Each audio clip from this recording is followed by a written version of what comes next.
Class मैंने आपको indifference curve पढ़ा दिया, mathematical derivation of indifference curve पढ़ाया, मार्जिनल रेट ऑफ सब्स्टिट्यूशन पढ़ाया, उसको आप मैथमेटिकल प्रेजेंटेशन कैसे करेंगे ये बताया आपको। अब हम तीसरा पॉइंट लेने जा रहे हैं इंडिफरेंस कर्व का, ये है कि what is the properties of indifference curve. So now properties को पढ़ना है कि इंडिफरेंस कर्व की कौन कौन सी विशेषताएं होती हैं, कौन कौन से फीचर्स होते हैं, इसको हम लर्न करेंगे। तो क्लास थोड़ा सा रिकॉल करेंगे हर बात को और आपको क्लियर हो जाएगा कि प्रॉपर्टीज़ को रटने की ज़रूरत नहीं है आपको। क्यों नहीं है? क्योंकि हर चीज़ क्लियर होने के बाद आप खुद ही प्रॉपर्टीज़ बना सकते हैं। अगर मैं बताऊं कि प्रॉपर्टीज़ को रटना नहीं है, सिंपल तरीके से समझना है। जैसे हमने बताया कि इंडिफरेंस कर्व क्या होता है, it is a combination of two goods, it is a combination of two goods that consumer can purchase given the price and income and all combinations show the same satisfaction, total utility constant रहती है। ये आपको पढ़ाया था indifference curve में। तो यहाँ पर है कि कंज्यूमर बिहेवियर की बात कर रहा है कि एक कंज्यूमर जो है उसका जो बिहेव है वो टू गुड्स को लेगा, उसके पास एक गिवन सर्टेन इनकम है, तो या तो एक को कम करेगा, एक को ज़्यादा करेगा, या दोनों को बेटर कॉम्बिनेशन लेगा, क्योंकि उसके पास एक सफिशेंट अमाउंट है, उसी में उसको एडजस्ट करना है, अपनी यूटिलिटी को मैक्सिमाइज करना है। अब हम बात करते हैं कि पहली प्रॉपर्टीज़ गिना देते हैं। तो प्रॉपर्टीज़ गिनाने का तरीका ये है क्लास, क्या इंडिफरेंस कर्व कैसा होता है हमेशा? इंडिफरेंस कर्व आपने पढ़ा कि सर इंडिफरेंस कर्व तो ऑलवेज डाउनवर्ड स्लोपिंग होता है। अच्छा, तो पहली प्रॉपर्टीज़ मैं बोलता हूँ, कह सकते हैं कि इंडिफरेंस कर्व वर्टिकल हो सकता है या नहीं हो सकता है। तो इंडिफरेंस कर्व वर्टिकल होने का मतलब होता है कि आईसी कर्व हम ऐसे बनाएंगे। इसका मतलब क्या है कि अगर हम यहाँ पर एक्स गुड्स लेते हैं क्लास, यहाँ पे वाई गुड्स लेते हैं, तो एक्स गुड्स को तो हमने इतना कंज्यूम किया, लेकिन अगर वाई गुड्स को बढ़ाते हैं, आप वाई गुड्स को बढ़ाते हैं और एक्स को आप कम नहीं करते हैं, तो क्या ये ऐसा इंडिफरेंस कर्व बन सकता है? नहीं बन सकता। क्यों नहीं बन सकता? क्योंकि देखिए आपने बताया था कि अगर ये चीज़ कांस्टेंट है तो y को बढ़ा रहा है, तो x को बिना कम किए y को बढ़ा नहीं सकता, क्योंकि अगर y को इंक्रीज करना है तो x को डिक्रीज करना ही पड़ेगा, तभी y को परचेज कर पाएगा, क्योंकि उसकी गिवन सेटिस्फेक्शन सेम है। या ऐसा कर सकते हैं कि अगर x को कांस्टेंट किया है, y को बढ़ा लेगा, x को कम नहीं करेगा, तो टोटल सेटिस्फेक्शन उसकी क्या हो जाएगी? बढ़ जाएगी। तो इस केस में हमारा इंडिफरेंस कर्व कभी भी वर्टिकल नहीं हो सकता है। क्यों? क्योंकि हमारा रूल है कि एक क्वांटिटी को बढ़ाएगा तो दूसरी को कम करना ही पड़ेगा, अगर इसको बढ़ाएगा तो इसको कम करना पड़ेगा, तो इस तरह से नहीं हो सकता। दूसरी प्रॉपर्टीज है कि इंडिफरेंस कर्व कभी ऐसा नहीं हो सकता, हॉरिजॉन्टल कभी नहीं हो सकता। वाई? बिकॉज अगर वो x को इंक्रीज करता है क्लास, ठीक है, तो y को अगर कांस्टेंट नहीं रख सकता, क्योंकि y को कांस्टेंट रखने का मतलब है कि x को बढ़ा रहा है, तो उसके पास जो टोटल सेटिस्फेक्शन है चेंज हो जाएगी। तो रूल के अकॉर्डिंग है कि अगर a पॉइंट पे या b पॉइंट पे जहाँ भी है, यहाँ पर सेटिस्फेक्शन उसकी ज़्यादा है, यहाँ पर सेटिस्फेक्शन उसकी ज़्यादा हो जाएगी। कहने का मतलब है कि इंडिफरेंस कर्व कभी भी जो है हॉरिजॉन्टल नहीं हो सकता। इंडिफरेंस कर्व क्या कनकेव हो सकता है? तो यस हो सकता है, लेकिन ये एक्सेप्शनल केसेस में माना जाता है कि मान चलो यहाँ पर सिगरेट ले लेते हैं, यहाँ पर आप वाइन ले लेते हैं, तो उस केस में सेटिस्फेक्शन उसको और दोनों से ज़्यादा बढ़ती जाती है। मतलब ऊपर जाएगा तो सिगरेट की सेटिस्फेक्शन बढ़ जा रही है, इधर जाएगा तब भी बढ़ेगी। तो यानी कि इस केस में क्या होता है कि इंडिफरेंस कर्व ऐसा एक्सेप्शनल केसेस में होता है, लेकिन ये एक्सेप्शनल केस की बात कर रहा है। इसीलिए बोलते हैं क्लास कि इंडिफरेंस कर्व ऑलवेज कैसा होगा? ऑलवेज डाउनवर्ड स्लोपिंग होगा। क्यों होगा? क्योंकि हम क्या करते हैं, जैसे जैसे हम एक गुड्स को ए से बी सी डी की जाते हैं, तो यक्स को वाई को कम करते जाते हैं और यक्स को हम क्या करते हैं? इंक्रीज करते जाते हैं, क्योंकि यहाँ पर M R S X Y जो है वो क्या होता है? नेगेटिव होता है। ठीक है, ये निगेटिव होता जाता है। ठीक है, यानी कि x को गेन करने के लिए y को गिव अप करता है तो निगेटिव चल जाता है। तो इसीलिए इंडिफरेंस कर्व ऑलवेज निगेटिव होता है। तो 4 प्रॉपर्टी मिल गई, never vertical, never horizontal, never concave, always convex. Okay, so indifference curve always convex. So 4 properties आपको ऐसे मिल गई। चलिए, या हम ऐसा करें, एक ही प्रॉपर्टी के 3 पार्ट्स बना दिए हमने। ओके, नेक्स्ट प्रॉपर्टीज बताइए, किसी को आइडिया हो तो प्लीज़। ओके, बी में आप पढ़ के आए हुए हैं। नेक्स्ट प्रॉपर्टी हम कह सकते हैं कि higher indifference curve so the higher satisfaction, आपने पढ़ा था। तो इसका मतलब क्या हुआ क्लास, इसका मतलब ये हुआ कि एक कंज्यूमर है जो इंडिफरेंस कर्व इतना है, तो यानी कि वो इस गुड्स को एक्स वाई को मान के चलो इतना परचेज कर रहा है। अगर इंडिफरेंस कर्व ऊपर चला जाने का मतलब होता है कि उसकी परचेजिंग पावर ज़्यादा है, वो एक्स और वाई को ज़्यादा से ज़्यादा कंज्यूम कर रहा है, तो उसकी सेटिस्फेक्शन ज़्यादा होगी। क्योंकि ये सेटिस्फेक्शन 100 की है तो नो डाउट ये उससे ज़्यादा ही होगी सेटिस्फेक्शन। तो इसका मतलब होता है कि वो दोनों गुड्स को ज़्यादा से ज़्यादा कंज्यूम कर रहा है, यानी कि इसकी बजट लाइन ये है और इसकी बजट लाइन ये है, यानी कि इस पर्सन की budget line A B person है, इसकी बजट लाइन ज़्यादा ऊपर की है और ज़्यादा सेटिस्फेक्शन है। इस पर्सन की बजट लाइन कम है तो उसकी कम सेटिस्फेक्शन हो रही है। क्योंकि हमारी सेटिस्फेक्शन कहाँ से निकल के आ रही है, जितना हम उस पर एक्सपेंडिचर करते हैं, यानी कि प्राइस एक्स अपान प्राइस वाई, मतलब मार्जिनल यूटिलिटी एक्स अपान मार्जिनल यूटिलिटी वाई। तो यानी कि जो वाई पे एक्सपेंडिचर कर रहा है, जो एक्सपेंडिचर कर रहा है, तो हमने इसको कार्डिनल में पढ़ाए थे कि ये दोनों इक्वल होते हैं। तो इसका मतलब हुआ कि हायर पर हायर सेटिस्फेक्शन और लोअर पे लोअर सेटिस्फेक्शन है। सो क्लियर हुआ, क्योंकि बी में तो आप पढ़ते आए थे कि हायर लोअर, लेकिन अब आपको क्लियर हुआ कि ऐसा क्यों होता है। ओके, नोट डाउन कर लिया। थर्ड, तीसरी एग्जाम्पल बताइए। यस, कि never can cut each other, indifference कर कभी एक दूसरे को नहीं काटते हैं। तो इसको हम कैसे समझाएंगे, ये समझाने की बड़ी बात है क्लास। so, देखिए, मैं बोलता हूँ कि you have 2 indifference curve. Okay, मान के चलो एक इंडिफरेंस कर्व है IC ए आदमी का, तो यानी कि उसके पास ए पॉइंट है, ए और ए पॉइंट है। ठीक है, दूसरा इंडिफरेंस कर्व बना देते हैं हम, दूसरा इंडिफरेंस कर्व थोड़ा सा दूसरे कलर से बना देते हैं ताकि आपको क्लियर हो। ये दूसरा इंडिफरेंस कर्व है, मान के चलो IC बी पॉइंट पर। क्लियर है, मैं कहता हूँ ये बी है, ये बी डैश है। ओके, अब बताइए इस पॉइंट पर तो दोनों की इक्वल सेटिस्फेक्शन है, बोलेंगे यस इक्वल सेटिस्फेक्शन है। लेकिन इस पॉइंट पे क्या देखेंगे, एक कंडीशन में A is greater than B, दूसरे कंडीशन में B is greater than A।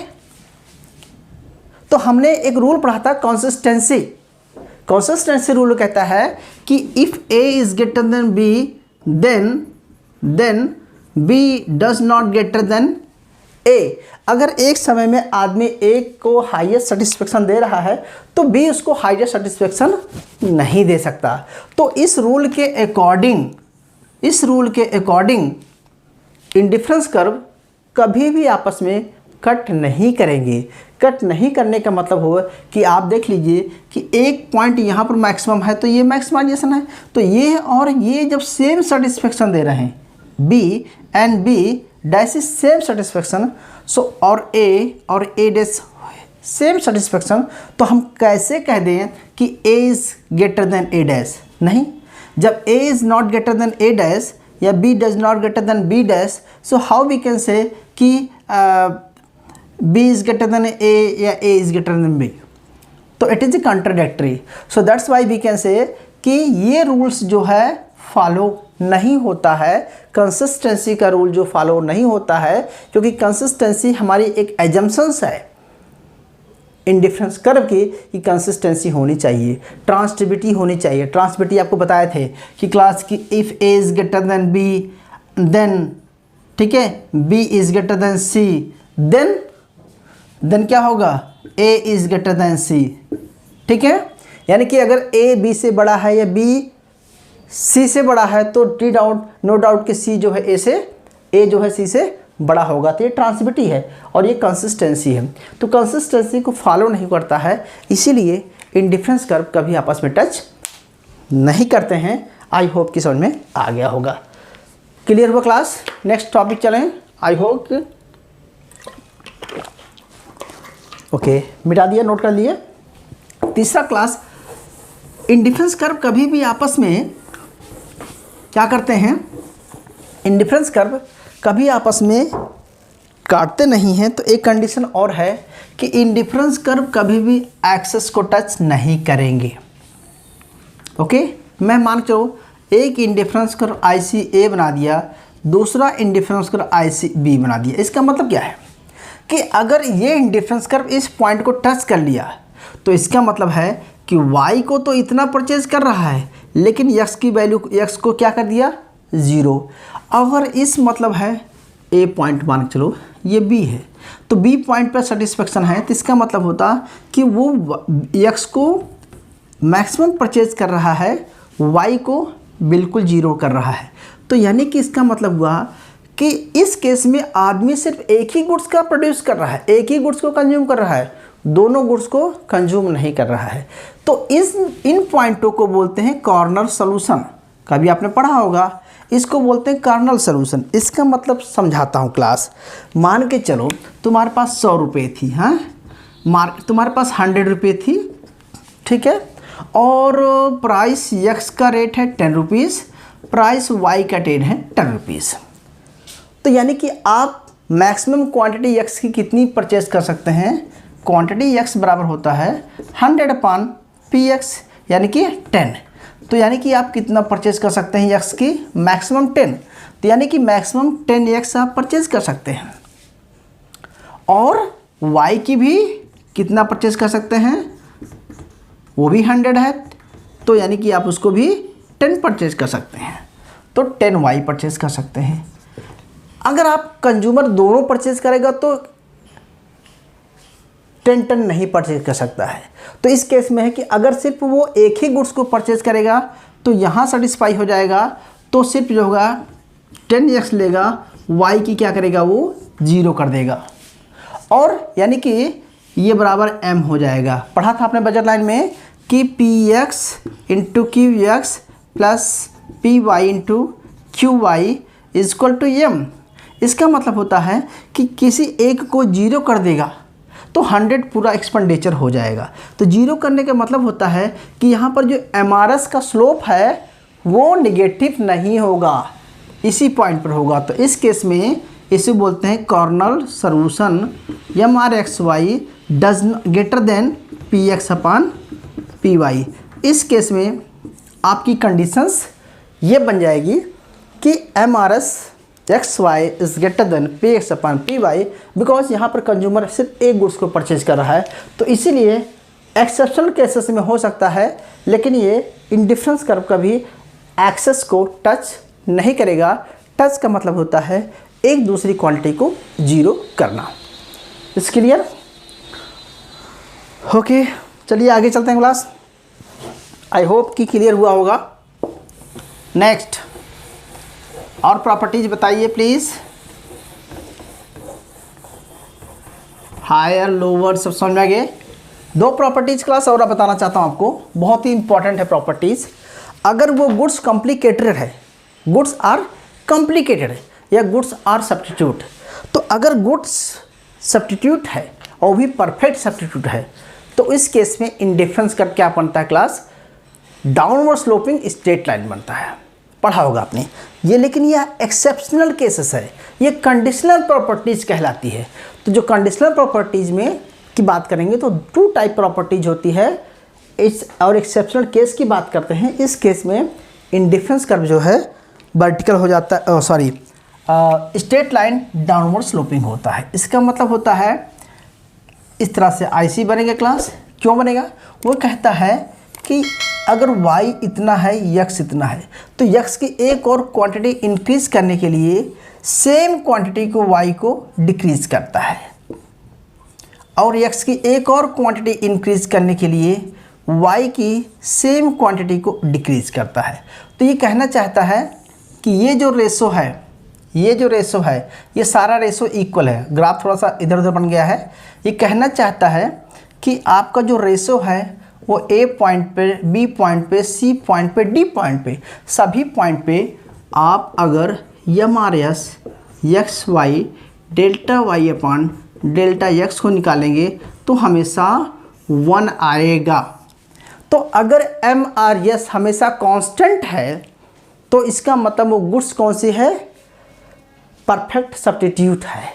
अगर गुड्स परफेक्ट सब्स्टिट्यूट गुड्स होती है तो इस केस में गुड्स आर परफेक्ट सब्स्टिट्यूट, इस केस में इंडिफरेंस कर्व जो है क्या होता है?